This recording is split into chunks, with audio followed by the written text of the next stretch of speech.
Hello guys, so welcome to today's show. My name is CHUKS and you're on GFL TV, the home of football.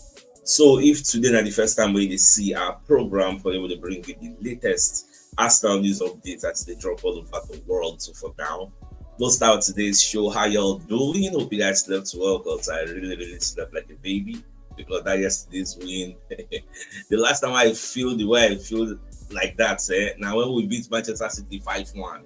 So now the same feeling, the same emotions, rush of emotions. So I was very happy, and the happiness to the entire the show for my body.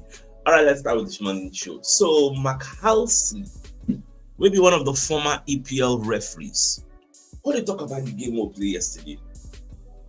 Now, Mark on the talk say the Gyökeres penalty should not have been overturned the way they overturn am. Say e no really make any sense. Everything take.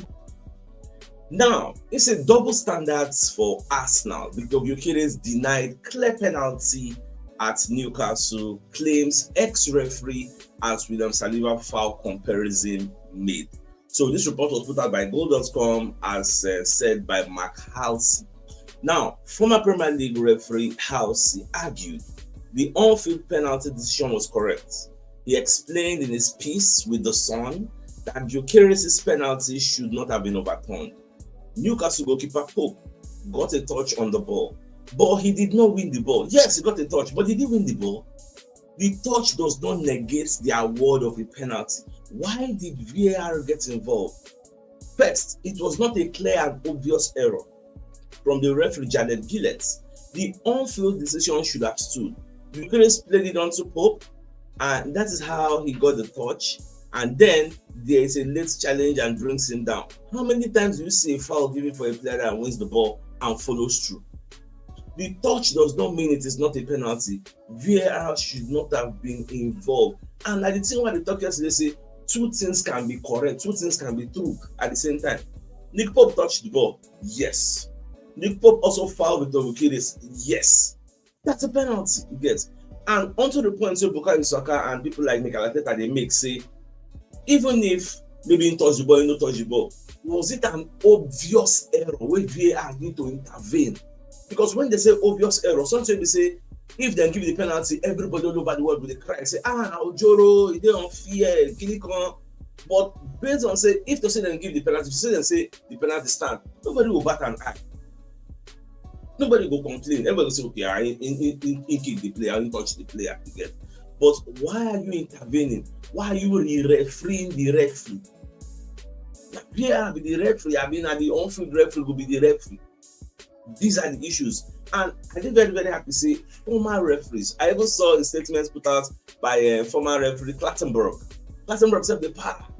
Say it is not supposed to be like that. You are seeing former PGMOL boss Kit Hackett. They talk, they say, for all this former this, former that, former this, they put man say no, this is wrong. You go no say this decision will go against Arsenal. It was wrong. That's why if you watch the press conference, Arteta said it is justice. Justice was done at the end of the day. But if to say maybe they don't really give us, maybe they will not really score leads. Baba, you don't have to say that happen. Highest, PGMOL will come and apologize. But Lord, that's all. What's it want to again? You don't go, we say don't go. So I'm just happy that all these people are talking. Today will be Monday. We are expecting the PGMOL to maybe drop a statement, or maybe they will be quiet, we will just watch. Now, Gary Lineker said, come to talk about this, because everybody's talking about it. It's a major issue. They talk about this same VAR complaints. So instead, not really like what's in VAR do, because VAR is destroying the game. PGMOL now will certainly have a lot to reflect. Following the several high-profile VAR calls in Newcastle match with Arsenal at the St. James's Park. So when you look at the TBR, reflecting on what Gary Lineker said, Gary Lineker left so frustrated with how VAR was used in the Newcastle versus Arsenal game. Yes. So Baba does the paracle they talking on. So when you look at what he said, this is the problem with the VAR. I sense it was probably not a penalty. I think he did get a foot on the ball, and then Gyökeres sort of sense he was going to touch him, and after that and threw himself in the air a little bit. But if it had been given, and there hadn't been VAR, I don't think anyone would really have complained. You understand? Now, Premier League urged to change VAR rules after Newcastle versus Arsenal. Continuing his point, Lineker insisted that the Premier League needed to implement an appeal system similar to what is used in other sports. Although former referee Mark Clattenburg criticized VAR in another game, as somebody because say whether somebody Fulham will say VAR or whether they rob Fulham for that game. Another two people when they talk about coming back to Gary Lineker, he say this is where VAR cannot win in its current format. And I get bored of hearing myself say it, but it's unworkable. VAR, because referees, VAR, you don't know where the line is. 1 week, it's a high bar, then it's a low bar, then it's a slightly lower bar, then it's a higher bar. Because was that a howler of a decision? No, that's the original decision where the referee do say penalty. Was it the wrong decision? No. Was it the right decision in the end? When we say they can't overturn it, probably it is still debatable. But it comes to the point where you go, well, all we want is the right decision. But they've always said this is not about re-refereeing in the game. But that is re-refereeing in the game, because you are only supposed to come in when the error is clear and obvious. This one way happened did not meet the threshold of clear and obvious. Now, what's all these people supposed to understand? What they know they factor in for their own analysis. The VAR system on its own is infallible. It doesn't make mistakes. The mistakes is from the VAR operators. They are using their discretion. On another day, another VAR will uphold what's happening for the field, say, Jared Gillett, Bella, they go, nothing, a penalty. But this one now, say, no be penalty. And when you come analyze and look at the Chelsea, why them give Chelsea goalkeeper a red card? Chelsea no touch ball. He touch ball, but he pack Kuma. Same thing. So you don't use the metric of, oh, he touched the ball, even though he didn't really touch the ball, he touched the ball slightly. Because he touched the ball slightly, so if to say the okay is for bend the neck, he touched the ball. Come on. Let's not go into that rabbit's hole. You get one no go that side. But I like the fact everybody they come aside, they talk as it should be. Now, away from that, we're going to learn why it the one they didn't even do for Arsenal squad that yesterday. And the reason is because as a bench is play number 10, Odegaard can for bench will play number 10. So there's no way you have two people that can play number 10 on the bench according to the analysis you can see, because it's a one that left out of the Arsenal squad against Newcastle. So much to Arsenal's fans' surprise, it's a one that wasn't named in the squad to face Newcastle.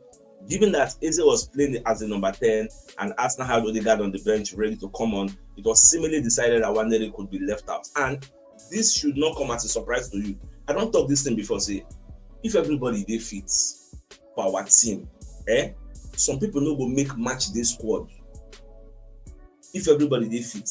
Okay, look the squad will put out Wanderlei no day, Madueke no day, Kai Havertz no day, Gabriel Jesus no day, Hincapi no day. As in they no day inside, they don't follow at all. They no day. If you even get another, maybe I didn't miss any other name again. And these are quality players. People say normally they're supposed to make the squad. So imagine. So now imagine say everybody they fit. Some people no go make the squad. That's how good we are right now. That's like the year all those Gary Neville and Kinikon, they thought say Arsenal have the best squad in the league right now. No arguments. Now, ex-EPL ref Mark Clattenburg. In fact, this one they go for the PGMOL logo. He slams PGMOL Howard Webb after Newcastle Arsenal 2-1. Because he was like, this is another match where we are discussing the standards of refereeing in the Premier League. It is time for Howard Webb to accept that he has failed. Shana Howard Webb, I thought they don't blow the penalty. No, but the buck stops at his table, sadly. That is just the way it is. That's why in the call for the head, so that the head can discipline the body and the tail. So that's the way they look at. So more just watch. Now, Bukayo Saka when they admit, say, oh, what you don't see where you really change they do for us now. My oh my. Say between the Boston brain, say like it shock her, you get. Because what thing is they do? Someone says they perform miracle, you get. They do very, very well. So you say, whether they ask about his performance, say, I think he was unstoppable today at times. He was really good. I was just speaking to him now in the changing room, that first chance, there's not many keepers that will save that. Should have topped it off. But even without the goal today, it was really, really good for us, and it's really exciting. It's really an exciting signing. I'm happy to have him in our team. Now we see Odegaard don't come back. At least we saw the glimpses of what Odegaard can do. That's why when it comes to Odegaard, we understand that his form is a bit shaky. Today go do it, today go do it. But class is permanent. Class is permanent. Form is temporary. That's why they say all things being equal, Odegaard for the middle of the midfield. You do all those in passing. Abilities they come from the left side. When they drift into the midfield, they orchestrate. It will just be like that year where as somebody that get a million of Buendia and we don't Coutinho, we run things for the midfield for them. So, just see, I just hope say by the Wednesday now, Champions League, no time to rest, no time. That is why rotation is going to be key. That is why you see Saliba coming from the bench, because Saliba never done 100% fit, and I think that's why we look say we play every 3 days, and we have this much pool of first team starters. Simba will started today. Now Simba like an unsung hero. People don't really sing in praises. Champions League now, don't be surprised. This season maybe Ben White will start. You get, so we need to rotate so that nobody will get overload. Because this league, even though we don't play like 6 games, we're all happy. We are 2 points behind Liverpool. The league is a marathon and not a sprint. So you need to see how you can rotate to conserve your energy. Very, very key. Yes. So I like what I see, but we guys talk about the baby Jay-Z.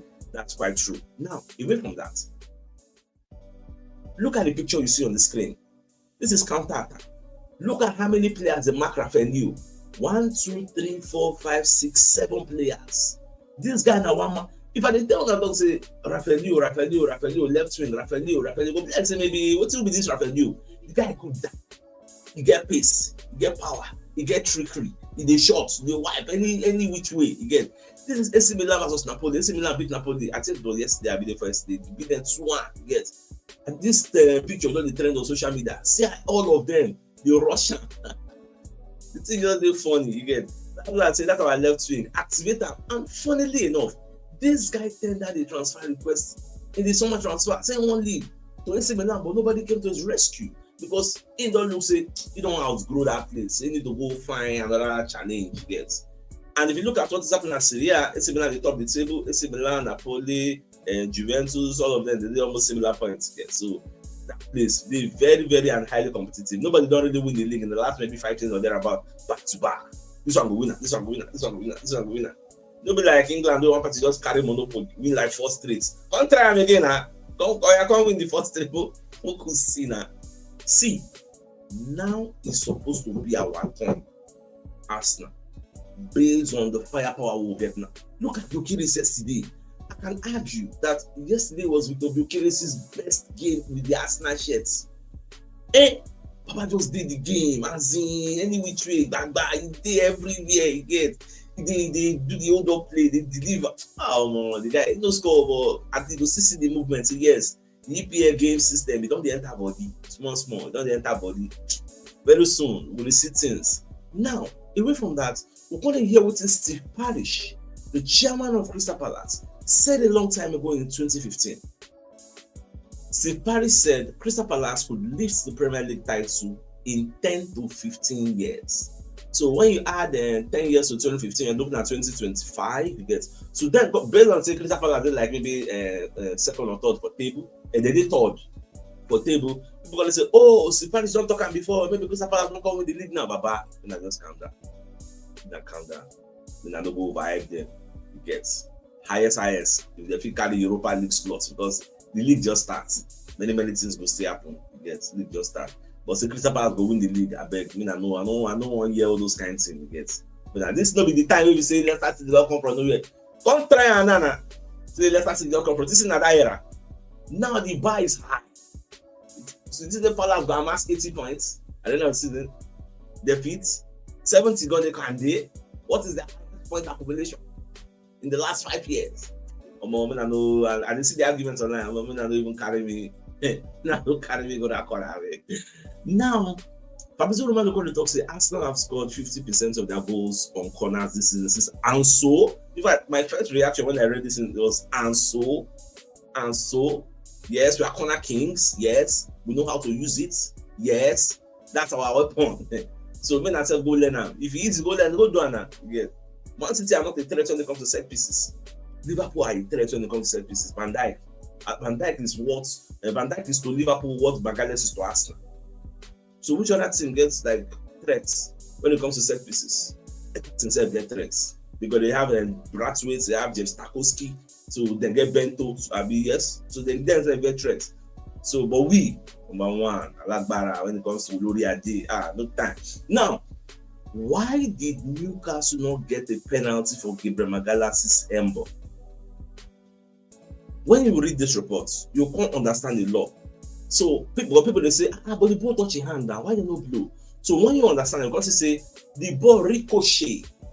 He first of all hits Gabriel Magalhaes' chin before he can touch in hand.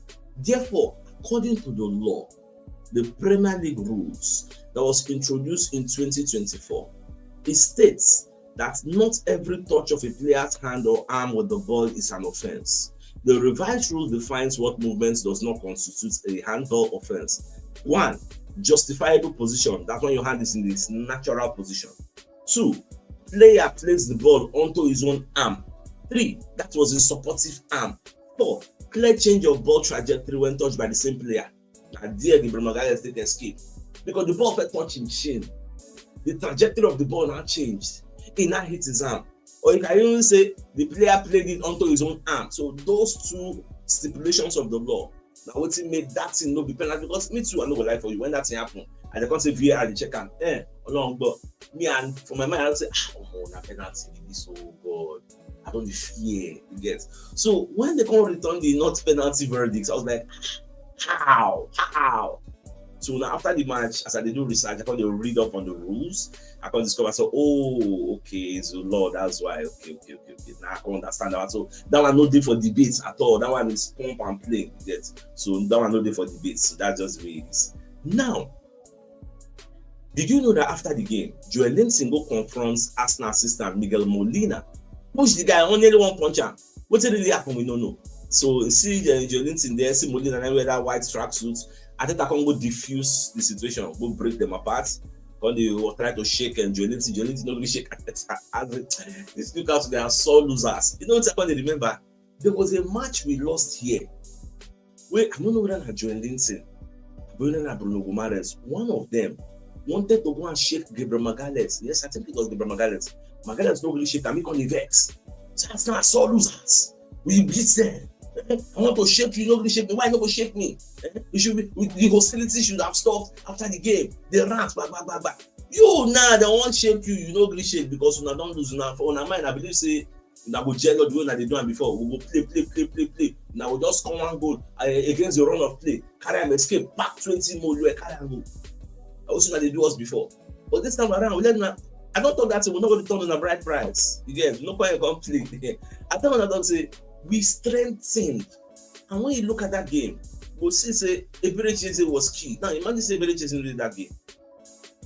That guy was key in the game. We really strengthened gone and it showed clear.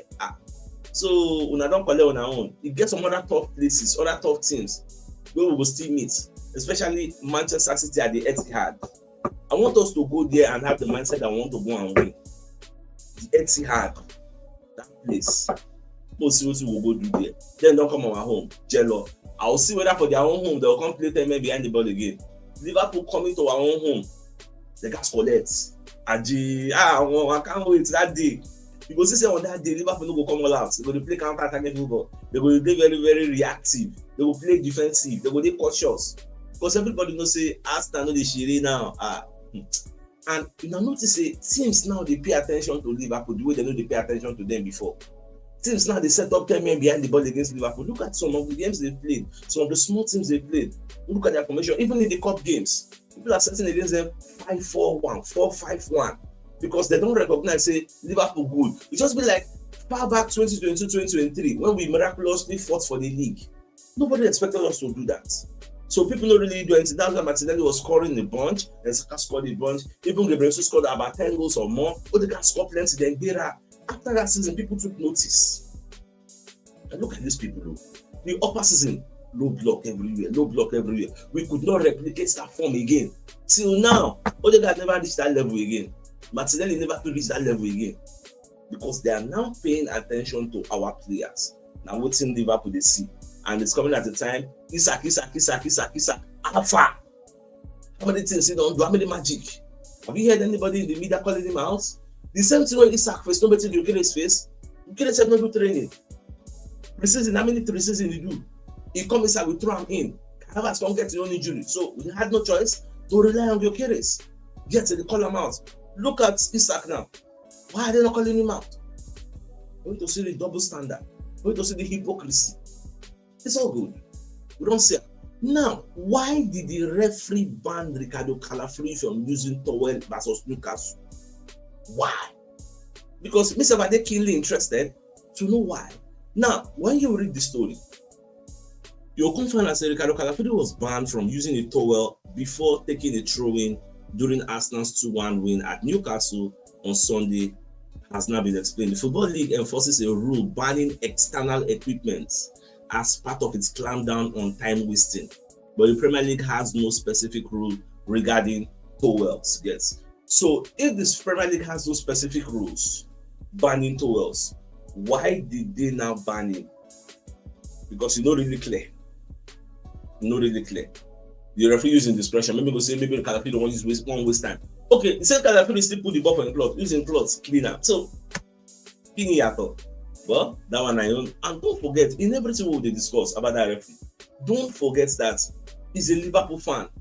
Presently, he's currently banned from officiating Liverpool games and officiating Everton games. These two games, Jared Gillett is banned from officiating them because he's a Liverpool fan and naturally he's going to have animosity to Everton fans. Now, if that be the case, why can't you extend that to people that also are fighting for the title against Liverpool, especially their number one title content rival, Arsenal? Why don't you extend it? We don't play 6 games this season. Why is Jared Gillett officiating 4 of our games out of 6? These are the issues, but the media is not talking about it. Nobody, in fact, I mean, even consider them before now. This Newcastle game, come bring the team out. You bring that statistics out. Say, six matches this season. This Baba don't officiate 4. Why? Now only him be the referee. Is it the best referee in the EPL? Why him go to officiate all our games? These are the issues, but people don't talk about it yet. If to say maybe we lose, probably it would have been amplified. And if people don't talk and say, if that's it, that this man is also Juro. Now, away from that, you're right. On a hail brilliant Arsenal star who Ricardo Calafuri might owe a compliment. So when you see within Ian Wright the talk, you say in terms of praise, Arsenal legend Ian Wright was also quick to commend Merino for his superb taking goal during the game. So you say Merino getting into the box at this stage, Merino is always going to cause a problem. If you're in the right area and the ball is coming in with that whip on it, you can just guide it in. Merino has done brilliantly to get it in. Now, I heard some people saying, okay, see Merino now, Merino don't score. Nobody they talk about Merino again. Nobody they understand this thing now. It's not that people really hate Merino. Merino as a center forward is different from Merino as a midfielder. You get. So when Merino plays in the midfield, it is intentional from Arteta that we want to sacrifice creativity on the altar of power and steal.